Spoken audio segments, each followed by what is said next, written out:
Prezados irmãos e irmãs, retornando aí com a nossa catequese, né, dominical, em preparação aí para a Santa Missa, sempre uns minutinhos antes da Santa Missa. Se nós recordarmos um pouquinho as nossas catequeses iniciais, com o Catecismo da Igreja Católica, preparando o nosso coração para a nossa profissão de fé. E hoje nós chegamos no primeiro artigo do Credo: creio em Deus Pai, Todo-Poderoso, Criador do céu e da terra. Mas hoje vamos falar sobre um ponto: a unidade de Deus. O Catecismo vai desenvolvendo e explicando para nós, né, para que a gente possa compreender ou crer e conhecer todas as verdades de fé que dizem respeito a Deus. Hoje, sobre a unidade de Deus. Creio em um só Deus.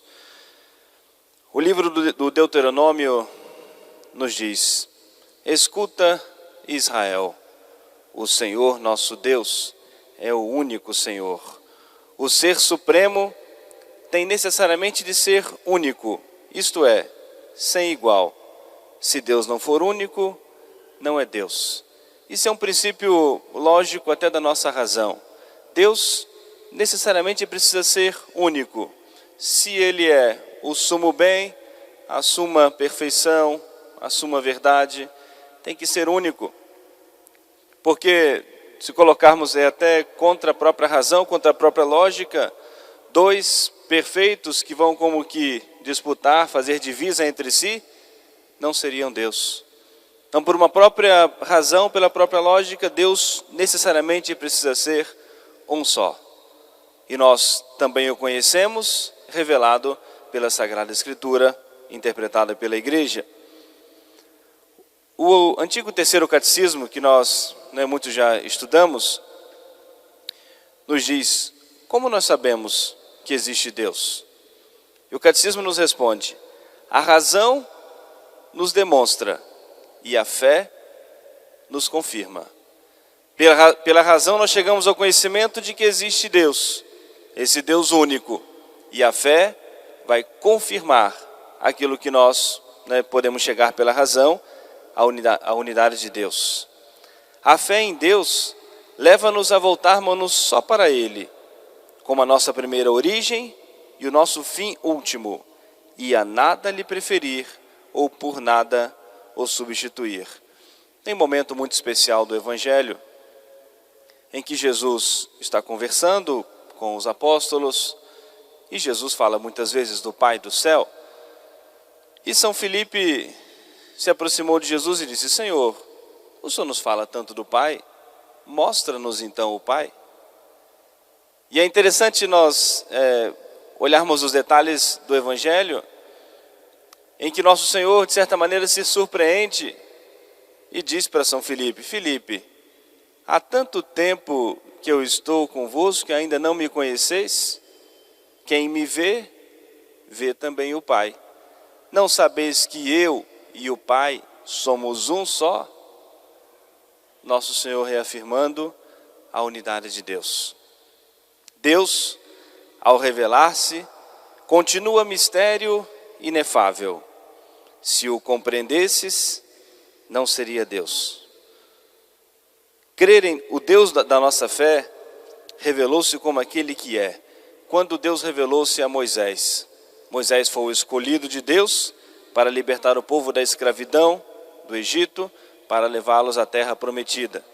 E Deus apareceu naquele arbusto ardente, naquela sarça ardente, aquele fogo abrasador que não consumia aquela pequena árvore. E Moisés ouviu uma voz: tira as suas sandálias, porque o local onde pisas é uma terra santa, é um local santo. E naquele momento, por meio daquele fogo, Deus conversa com Moisés. E deu a Moisés a missão: vai dizer ao povo, e vai dizer ao faraó, que ele precisa libertar o povo, e vai dizer ao povo que você está sendo enviado para levá-los à terra prometida. E Moisés então falou: Senhor, mas eu vou dizer que eu estou enviado de quem? Quem é o Senhor? né, para que eu possa dizer ao povo, para que o povo acredite em mim e para que o faraó também liberte. E a resposta de Deus: vá dizer ao povo, eu sou aquele que é. Aquele que existe desde toda a eternidade, né, o Senhor Todo-Poderoso, Criador de todas as coisas. Resumiu em poucas palavras: eu sou aquele que é. Esse foi como que o nome, né, que Deus, né, deu, né, a Moisés, para que Moisés dissesse ao povo: eu sou aquele que é. Crer em Deus, o único, e amá-lo com todo o nosso ser, tem consequências imensas para toda a nossa vida. É conhecer a grandeza e a majestade de Deus. É viver em ação de graças. É conhecer a unidade e a verdadeira dignidade de todos os homens. É fazer bom uso das coisas criadas. É ter confiança em Deus e em todas as circunstâncias. Quando Deus também apareceu a Moisés no alto do Monte Sinai e deu a Moisés os mandamentos, e com essas palavras: eu sou o teu Deus. Não terá outros deuses além de mim. Erradamente, e aqui é importante nós fazermos um parênteses, aqueles que não são católicos e se dizem cristãos, os evangélicos, usam muito essa frase para acusar a nós católicos, né, do culto das imagens, como culto de idolatria.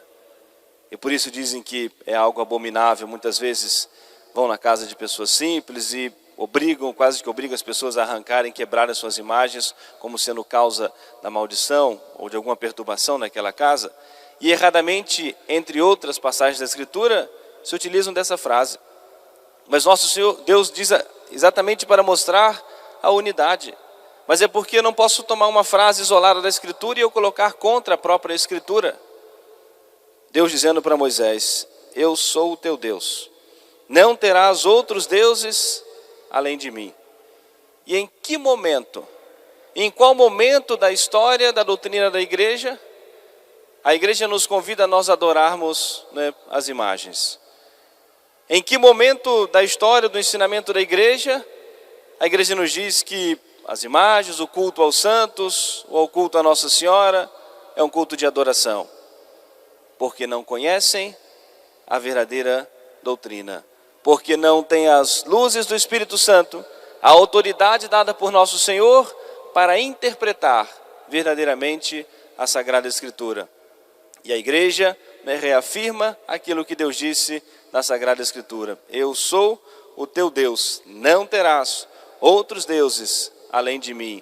É a nossa fé no Deus único e verdadeiro, Senhor, Criador de todas as coisas. Depois nós vamos avançar na catequese nos outros dias, falando sobre o poder criador de Deus e sobre esse mesmo Deus único, né, em três pessoas, sem qualquer contradição, mas que nos envolve num grande mistério de fé. Isso nós ensinamos às crianças no catecismo. Não é algo tão grande, mas estão nas primeiras perguntas do catecismo. Quantos deuses há? Há um só Deus e não pode haver mais do que um. É uma pergunta básica e que logo no começo do catecismo as crianças precisam aprender, mesmo que não vão entender a grandeza disso, mas vão saber afirmar por toda a sua vida. Se alguém em algum momento disser que existem outros deuses, quantos deuses há? Há um só Deus e não pode haver mais do que um. E quantas pessoas há em Deus? Em Deus há três pessoas: o Pai, Filho e o Espírito Santo. O Pai é Deus, o Filho é Deus e o Espírito Santo é Deus. Mas não são três deuses, são três pessoas distintas em um só Deus. São os mistérios da nossa fé. Hoje ficamos com a unidade de Deus. Vamos nós renovarmos a nossa fé, sempre que nós rezarmos o nosso credo, renovarmos a nossa fé na unidade de Deus, né? Deus único e verdadeiro, a quem nós devemos direcionar toda a nossa vida, e que sobretudo, nesse domingo maravilhoso, né, manifesta a nós a sua misericórdia pelo seu Filho Jesus.